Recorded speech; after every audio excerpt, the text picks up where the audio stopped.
The Harrington villa perched on a hillside overlooking the sun-baked valleys of Andalusia, where the air always carried the faint tang of olive blossoms and regret. It was the kind of place Americans like the Harringtons fled to after fortunes were made in New York real estate or Silicon Valley startups, chasing that elusive European dream of reinvention. Elias Harrington had bought it in the 80s, back when he was still married to his first wife, before the scandals, the divorces, the endless parade of relatives who treated the estate like a summer camp for the entitled. Now, in the sweltering July of 2025, with Elias gone, heart attack in his sleep, they said, the vultures had descended. Kayla Ruiz had been tending the gardens for 8 years, ever since she arrived from a dusty suburb of Seville, her backpack slung over one shoulder and a horticulture degree from the local uni clutched like a talisman. At 32, she was all lean muscle and quiet determination, her auburn hair cropped short to fend off the heat, freckles dusting her nose like scattered seeds. She wasn't family, not by blood or by the Harringtons' narrow definition of belonging. She was the help, the gay gardener, as they whispered behind manicured hands at the annual harvest barbecues. That one's got a girlfriend in town, Uncle Harold would slur over his third glass of Rioja, winking at the cousins as if it were a punchline. Probably why the roses bloom so damn red. Too much passion in the soil. But Kayla loved the land in a way the Harringtons never could. She knew the villa's secrets. The hidden grotto where wild figs grew unchecked. The vineyard rose that whispered of forgotten Roman vines. Elias had seen it in her, that reverence. Late nights, after the family had retreated to their air-conditioned suites, he'd wander out to the terrace with a tumbler of whiskey, gesturing her over. "You're the only one who gets it, kid," he'd say, his voice gravelly from decades of boardroom battles. "This place isn't a trophy. It's a heartbeat." Those talks had been her anchor, patching the holes left by her own fractured childhood. Absent father, a mother who worked double shifts at a fish market, calling her Mi Flor, even as she prayed away Kayla's unspoken truths. The funeral had been a farce, a Catholic mass in the village chapel laced with Protestant hymns flown in from the States, because God forbid Elias's ashes rest without a touch of Yankee flair. The family arrived en masse, Aunt Margaret from Boston, her pearls as tight as her smile, Uncle Harold from Chicago, belly straining his linen shirt, the cousins, slick tech bros and their Instagram-perfect wives, flying private from LAX. And then there was Kennedy Ellis, Harold's daughter, 28 and adrift, fresh off a messy breakup with some venture capitalist in San Francisco. Kennedy wasn't like the others. She had that quiet fire, long black waves framing a face that held too much heart for her own good. Olive skin glowing under the Spanish sun, brown eyes that saw through the bullshit. She'd spent summers at the villa as a kid, trailing Kayla through the herb garden, asking questions about lavender's lore while the adults schemed inside. Now, standing in the grand salon with its faded frescoes and creaking chandeliers, Kayla felt exposed under the notary's gaze. The room smelled of beeswax polish and stale cigar smoke, the family arrayed on velvet settees like a Renaissance painting gone wrong. Margaret's laughter died first, morphing into a gasp as the notary continued reading, his finger tracing lines of legalese. All assets free and clear. No contingencies. Harold bolted up, his face purpling. This is a joke, right? Elias's mind was going Alzheimer's, dementia, whatever. He wouldn't leave everything to the yard girl. She's not even. He stopped, the slur hanging unspoken, but Kayla felt it like a slap. The cousins shifted, phones half raised for the inevitable TikTok scandal. Kennedy, perched on the arm of a chair near the French doors, froze. Her fingers twisted the hem of her sundress, the one with tiny embroidered lemons that Kayla had once complimented, saying it made her look like summer itself. Their eyes locked again, and in that beat, Kayla saw the fracture. Kennedy's father, the man who'd raised her on tales of family loyalty, unraveling before her. But beneath the shock, something deeper flickered. Relief? Hope? They danced around it for weeks, stolen moments in the olive grove where Kennedy's hand would brush Kayla's while pruning branches, her voice dropping to confessions about feeling like an outsider in her own bloodline. "You're the real heart here," she'd whispered once, close enough that Kayla could smell jasmine on her skin. But fear had kept them apart, fear of the family's wrath, of appending the fragile piece Kayla had carved out. "It's not a joke," the notary said mildly, folding the will with deliberate care. Senor Harrington updated it last winter. Witnesses' signatures all in order. If you'd like, we can contest in court, but... He trailed off, shrugging as if the Spanish legal system were a mild inconvenience, like traffic in Madrid. Margaret whirled on Kayla, her heels clicking like gunfire. You manipulated him. Late-night chats filling his head with your liberal nonsense. What did you promise him? A pretty garden in exchange for our birthright. The room erupted then, voices overlapping in a cacophony of accusations. Thief, seductress, interloper. Kayla stood rooted, the estate papers clutched in her dirt-stained hands, tasting salt on her lips. She wouldn't cry. Not here. Kennedy rose slowly, her chair scraping the marble floor. Stop, she said, voice steady but laced with steel. The family turned stunned. Harold's own daughter, the peacemaker, the one who always smoothed edges. Dad, Aunt Margaret, this isn't her fault. Elias chose this. Maybe because he saw what we didn't. That blood doesn't make family. Loyalty does. Harold's jaw slackened. Kennedy, sit down. This doesn't concern. It concerns all of us. She cut in, stepping forward until she was shoulder to shoulder with Kayla. The air between them hummed, charged like the storm clouds gathering over the Sierra Nevada. Kayla's pulse thrummed. She'd imagined this solidarity in fevered dreams, but reality sharpened it into something aching, real. Kennedy's arm brushed hers, a fleeting anchor, and for a heartbeat the room faded, the mocking stares, the betrayal already seeding in their glares. But the seeds took root fast. As the notary gathered his things and the family spilled into the courtyard for drinks to process, whispers slithered like vines. Margaret cornered Kennedy by the fountain, her voice a hiss. Think about your future, darling. Aligning with her? It's social suicide. And for what? A tumble in the hay with the help. Kennedy's face drained of color, but she held her ground, murmuring something low that made Margaret flinch and stalk away. Kayla watched from the terrace steps, the sun dipping low, painting the vineyards in strokes of amber and shadow. She should have felt victorious, this windfall of olive groves and stone walls that had been her sanctuary. Instead, nausea churned. Inheritance wasn't just land.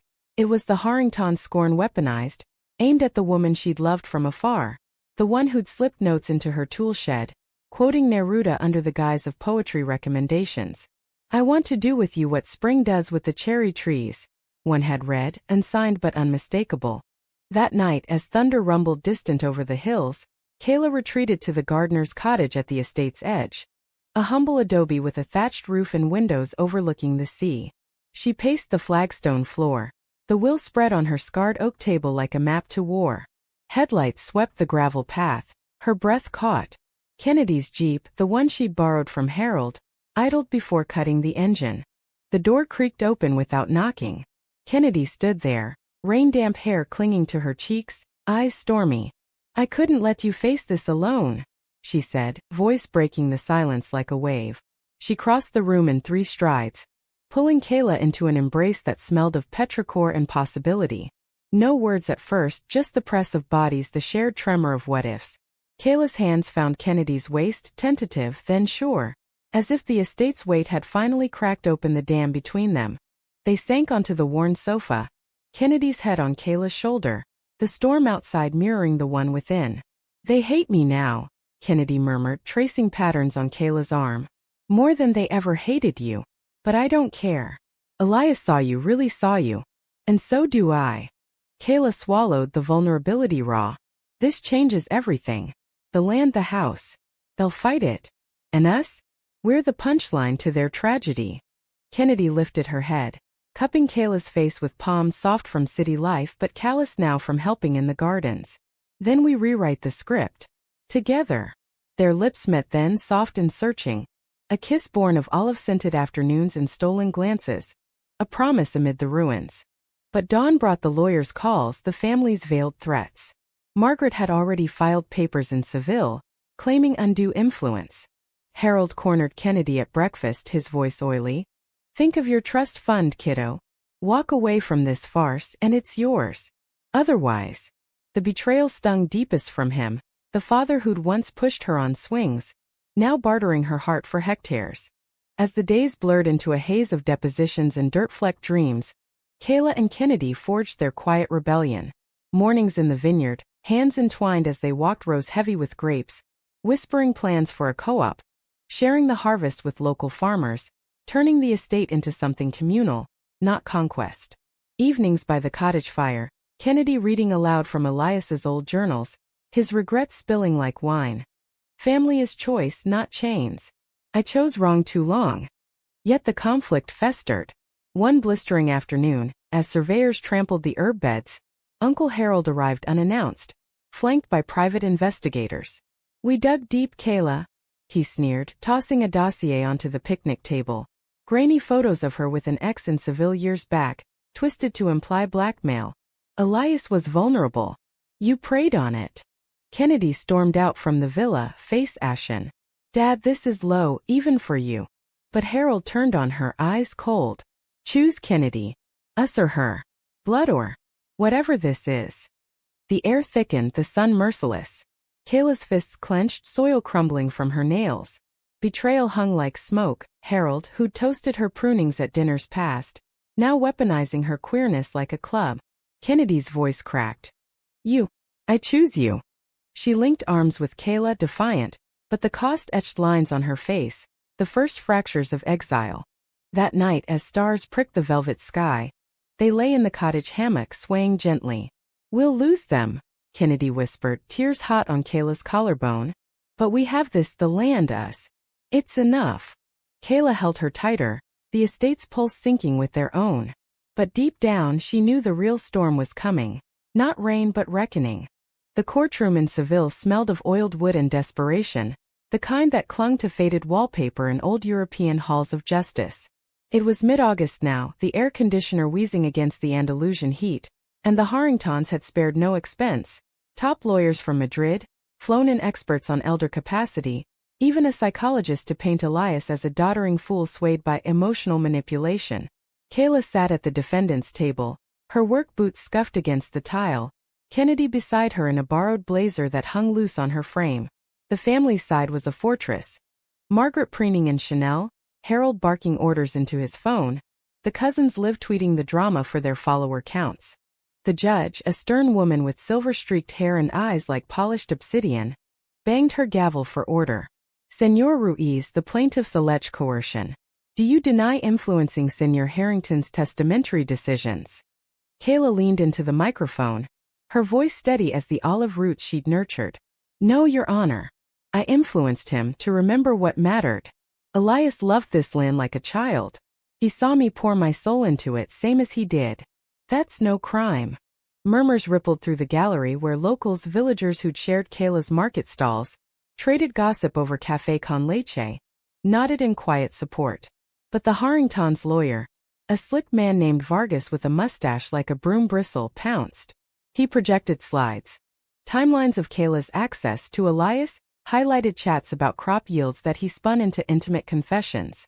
And this, he said, pausing on a blurred photo of Kayla and Kennedy laughing in the grotto, arms linked, evidence of a pattern. Entanglement. Perhaps even leveraging personal relationships to sway the deceased. Kennedy's hand found Kayla's under the table, squeezing until knuckles whitened. The accusation landed like shrapnel, twisting their private joy into public fodder. Whispers from the family pews. Told you, scandalous. Margaret's smirk was a blade. The cross-examination dragged into the afternoon, sweat beading on Kayla's brow as Vargas grilled her on her lifestyle. You identify as homosexual, correct? And Miss Ellis, your associate, shares this orientation. The word hung, clinical and cruel, reducing their love to a footnote. Yes, Kayla said, chin lifted. Kennedy and I are together. But that didn't factor into Elias's choice. He knew about us, approved even. Said it was about time someone here chose happiness over hiding. The courtroom hushed. Vargas faltered, glancing at Harold, who shifted uncomfortably. Kennedy's testimony followed, her voice trembling but true as she recounted summers watching Kayla transform barren plots into bounty. She didn't manipulate anyone. She healed. Elias saw a daughter in her, not a schemer. And me. I fell for the same woman who could make stones sing. Tears glistened on her lashes and for a moment the room softened, the judge's pen pausing, a cousin averting her eyes. But outside, the tabloids waited, American expat rags splashing headlines. Queer gardener's greedy grab, Harrington heir and homo heist? Back at the villa that evening, the estate felt haunted, shadows lengthening across the lawns like accusations. Kayla wandered the vineyards alone, pruning shears idle in her belt, the grapes swelling fat and forgotten. The betrayal gnawed deepest. Not the lawsuit but the fracture in Kennedy. What if they're right? She'd whispered the night before, curled against Kayla in the cottage. That I'm just chasing rebellion, not love? You're not, Kayla had insisted, kissing her forehead. This is us, raw real. They can't touch that. But doubt was a weed stubborn. The next week brought a ceasefire of sorts. Harold's olive branch, a terse email proposing mediation. For Kennedy's sake, it read. They met in the villa's library. Dust motes dancing in sunbeams slanting through leaded glass. Harold poured brandies, his hands unsteady. Look, kid Kayla, this is business. Family legacy. You get a payout, a nice chunk, and we keep the name. Kayla sipped, the burn steadying her. The name? Elias built this with sweat, not stock portfolios. It's not a logo, it's life. And Kennedy? She's not collateral. Across the table, Kennedy sat ramrod straight, her sundress swapped for slacks, armor against her father's gaze. Dad, stop. This isn't about money. It's about who we are. Harold's laugh was bitter. Who we are. Honey, you're throwing away everything for a fling with the groundskeeper. When the novelty wears off, when the checks bounce, what then? Back to scraping by in some hippie commune. The words landed like hail, Kennedy flinching as if struck. Kayla rose, chair scraping. Enough. We're done here. But as they stormed out, Kennedy lagged, turning back. Is that what you think of me? A spoiled brat chasing frills. Harold softened, reaching out. No, baby. I think you're lost. Come home with me. We'll fix this. For a heartbeat, Kennedy wavered, the pull of blood like gravity. Kayla watched from the doorway, heart in her throat, the ultimate betrayal, not from malice but love's cruel fork. Then Kennedy shook her head, tears spilling. Home is her. And this land. Goodbye, Dad. They fled to the grotto, the hidden pool fed by an underground spring, its waters mirror calm under moonlight. Stripping to swimsuits, no more than that, the night too charged for anything but solace, they slipped in, the coolness shocking the heat from their bones. Kennedy surfaced gasping, pulling Kayla close, their laughter mingling with sobs. I almost went, she confessed, forehead to forehead. For him. For the girl who wanted his approval. But you didn't, Kayla murmured, tracing the curve of Kennedy's jaw. You chose truth. Their kiss deepened there, water lapping gentle, a baptism of sorts, washing away the court's grime, the family's poison. In that embrace, love felt infinite, the estate's ancient stones bearing witness to their vow. To fight not for ownership but for belonging. Yet the climax brewed unseen. 2 days later, a courier arrived with Margaret's counteroffer. A settlement, generous on paper, but laced with strings. No contact with Kennedy. A non-disclosure on personal matters. Kayla burned it in the cottage hearth, flames devouring the lies. But whispers reached her. Harold, in a drunken call to a cousin, plotting to freeze Kennedy's accounts, to bring her to her senses. The breaking point came on a wind-whipped September eve, as harvest moon rose fat over the hills. Kayla found Kennedy on the terrace, phone shattered at her feet, face streaked with fury and grief. He cut me off. Everything, funds, cards, even my email. Said it's until I see reason. Kayla pulled her into the villa's shadowed hall, away from prying eyes. Then we go public. The will, our story. Let the world see the Harringtons for what they are. Scared of change. Kennedy's eyes blazed. And if it destroys us? The media. They'll feast on the lesbian lovers versus legacy angle. Let them, Kayla said, fierce. We're not victims. We're the storm. They drafted the press release together, fingers flying over Kayla's laptop by candlelight. Power out from the wind. It poured out. Elias's vision for a shared estate, Kayla's devotion, their love as the truest inheritance. Sent to every outlet from El País to the New York Times, it went viral by dawn. Hashtags blooming like wildflowers. Harrington heir, love over legacy. The backlash was swift. Trolls, think pieces dissecting their agenda. Margaret's tearful CNN interview painting them as gold diggers. But support surged too. Locals rallying with petitions, queer activists from Barcelona marching in solidarity. Kennedy's phone buzzed with messages from old friends. Proud of you. Even a cousin defected, emailing apologies. In the eye of it, amid strategy calls and stakeouts by paparazzi, their bond deepened, late-night strategy sessions turning tender, Kayla braiding Kennedy's hair as they plotted expansions for the co-op. "You're my roots," Kennedy said one night, tangled in sheets that smelled of lavender from the garden. "Steady deep. I never want to uproot." The trial reconvened, the gallery packed, air electric. Vargas's bluster faltered as witnesses took the stand. The village priest affirming Elias's soundness, a neighbor recounting his pride in Kayla's work. Then Kennedy unflinching.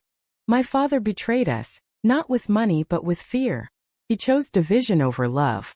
But Elias, he chose unity." The judge ruled that afternoon. "Will upheld estate Kayla's." Gasps echoed. Harold slumped, Margaret's pearls snapping in her fist. Victory tasted bittersweet, the courtroom emptying to cheers from allies, jeers from kin. Outside, under a sky-bruised purple, Kayla and Kennedy walked arm in arm to the Jeep. "It's over," Kennedy breathed. "No," Kayla corrected, smiling through tears. "It's beginning."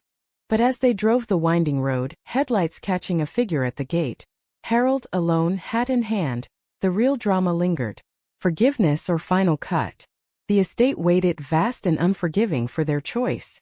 October swept in on Sirocco winds, stripping the vineyards to skeletal grace, the estate a canvas of golds and rusts that mirrored the ache in Kayla's chest. The legal dust settled, but the emotional wreckage smoldered. Empty guest rooms echoing with ghosts of barbecues past. The co-op plans sketched on napkins now blueprints amid donor pledges. Kayla threw herself into the work. Hiring locals for the harvest, fencing off plots for community gardens, her hands perpetually stained with the earth's honest grime. At 32 she felt ancient, the weight of windfall bending her like an unpruned vine. Kennedy adapted with that resilient spark, her city polish giving way to sun-kissed practicality. Aprons over sundresses, calluses from tilling soil. At 28 she was blooming, curating workshops on sustainable winemaking, her laughter ringing through the groves like bells. Their love, once a secret bloom, now flowered openly. Hands clasped at village markets, kisses stolen under the oak where the will had been read. Yet the betrayal's scar throbbed, Harold's silence a void, Margaret's parting shot in a venomous letter. "You've poisoned the well, dears. Enjoy your little Eden while it lasts." The confrontation came unbidden, on All Saints' Eve, when the air turned crisp with wood smoke and marigold scents.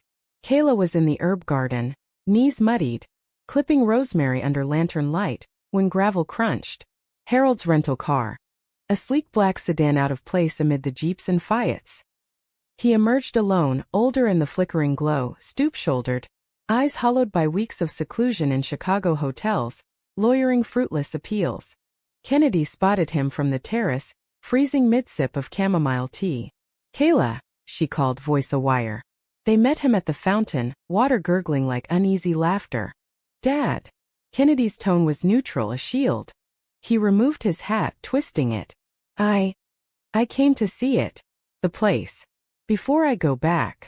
His gaze flicked to Kayla, appraising then softening. "And to say I'm sorry. For the investigators, the freeze-out. For making you choose." Kayla crossed her arms, the night's chill raising gooseflesh. "Apology accepted doesn't erase the hurt, Harold. You weaponized her love, like it was a transaction." He winced, nodding. "I know. Raised on deals, not hearts. Elias warned me. Stop building walls, brother, or they'll bury you." A chuckle escaped ragged. He was right. About the land, about you two. Saw your press thing. Classy. Brave. Kennedy stepped forward, searching his face. "Why now? After the ruling, when it's too late." "Not too late," he said, voice cracking. "I sold my shares in the Chicago firm. Retired early. Thought maybe I could help here. Not for control, for amends. Plant something for once." The offer hung fragile as frost. Kayla glanced at Kennedy, whose eyes shimmered with the war of want and wariness. Betrayal's echo. The father who'd sidelined her dreams for decades, now knocking at redemption's door. We don't need your money, Kennedy said finally. But your hands? In the dirt learning? Maybe. Harold exhaled, relief flooding his features. They walked him through the groves then, the three of them, Kayla pointing out new irrigation lines, Kennedy explaining the co-op's charter, voices weaving tentative threads. Under the ancient oak, Harold paused, tracing bark scarred by generations. Elias would have liked this. A fresh start. As he drove off into the dawn, promising to return in spring, Kayla pulled Kennedy close. You okay? She nodded, burrowing into Kayla's neck. Healing hurts. But it's human. Winter softened the edges, rains greening the hills, the estate alive with volunteers. Queer youth from Madrid collectives, farmers from the coast, even a wayward cousin who'd seen the light via viral videos. Kayla and Kennedy's romance deepened in the quiet. Shared journals of dreams, hikes to the grotto where they'd renew vows with wildflower crowns. No grand gestures, just the romance of roots entwining. Laughter over botched bread baking. Tears when old wounds surfaced. Margaret's thaw came circuitously, a package arriving in February. Elias's pocket watch engraved "Time Heals," with a note. I was wrong. Visit when you're ready. Love, M. Kennedy framed it, hung above their mantel, a talisman of grace. Spring unfurled in riots of color. The first co-op harvest of festival. Tables groaning under cheeses and chorizo, fiddles wailing under strung lights. Harold returned, sleeves rolled, fumbling a hoe but grinning through blisters. This beats boardrooms, he admitted over paella, clinking glasses with Kayla. To family chosen. As dusk fell, Kayla found Kennedy by the fountain, toes in the water, moon painting her skin silver. Remember the will reading? Kennedy asked, pulling her down. Thought the world ended. Kayla smiled, lacing their fingers. It did. And a better one began. They danced there, slow and swaying, to the distant strum of guitars, the estate's heartbeat syncing with theirs. No tidy bows, just the humanistic truth. Betrayal scars but love mends one stubborn bloom at a time. In Andalusia's embrace amid olives and old stones, they'd built not an empire, but a home vast, vulnerable, eternally theirs. The end came not in tragedy but quiet triumph. A legacy rewritten, not seized. And in the garden, as fireflies sparked like fallen stars, Kayla whispered, We're the real inheritance.